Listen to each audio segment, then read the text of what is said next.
het? Goed? Willen we weer wat lekkers? Ja! Het is een flinke lijst wel, hè? Flinke lijst. Deze meneer gaat jou verder te woord staan. Oh, Ik oké. vind het hartstikke leuk. Ik ben hier niet van gecharmeerd.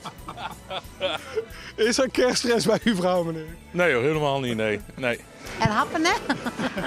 U weet wat u hebben moet? Ik denk het wel, ik ben er bijna. Mijn lijstje is bijna klaar. Ja, wat moet u nog hebben? IJs. 50 medewerkers zijn sinds 2 uur vanochtend bezig de supermarkt te bevoorraden. De manager is sinds 5 uur aan het werk.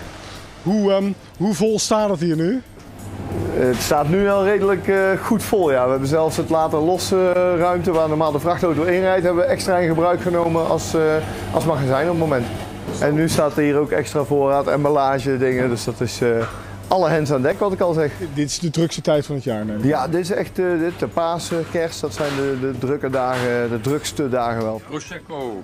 Prosecco, meneer. Ja, Prosecco.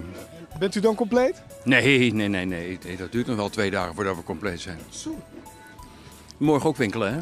Zo. Ja. Hoe laat ben jij opgestaan vandaag? 4:30. 4:15. Iedere zaterdag. Wat ga je doen met de kerst? Werken. Maar voor dubbel doen we alles, hè, dus. 200%, dus dan vind ik het best.